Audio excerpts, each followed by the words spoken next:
The most comprehensive review of school funding in decades has called for a more transparent and open system of education spending.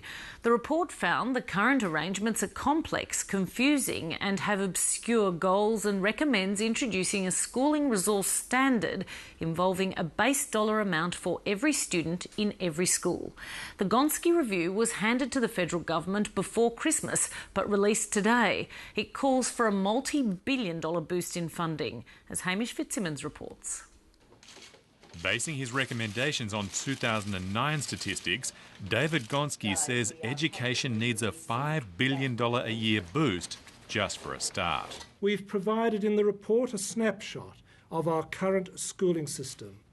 It shows that Australia's schooling performance has slipped over the past decade and is at serious risk, in our opinion, of continuing to slide further.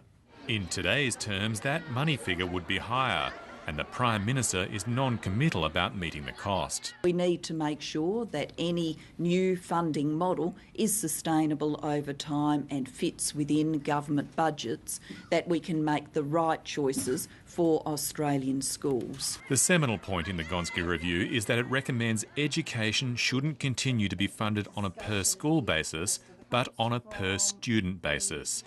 It sets out a schooling resource standard which fixes a basic dollar amount for every student, based on results from the highest performing schools. There'll be variable loadings to reflect socio-economic background, Indigenous background, disability and school size. I think made some very significant steps around equity. For the first time identifying that extra funding is required for areas of concentrated disadvantage. And I think also some good work done around students with disabilities and special needs. Independent schools have welcomed the focus on funding for disabled and disadvantaged students proposed in the Gonski review, but they say overall it lacks detail. I think it's a report that sets a framework for a future funding model. Our initial concerns, of course, is that it's only a theoretical framework.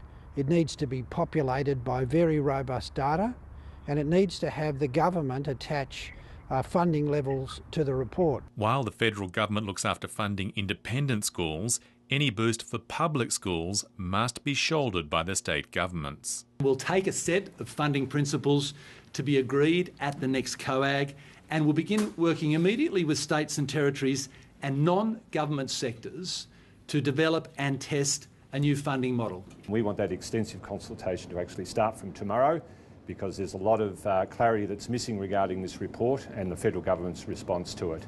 State schools are hopeful they'll receive the bulk of any spending windfall. When you consider the share of students in government schools, but also the concentration of disadvantage in government schools, we expect, and the report indicates, that government schools will receive 3/4 of that $5 billion injection. The review also recommends non-government school funding be based on the capacity of parents to contribute to the school. Schools now are enrolling parents who really don't know what the level of funding will be at that school post-2013.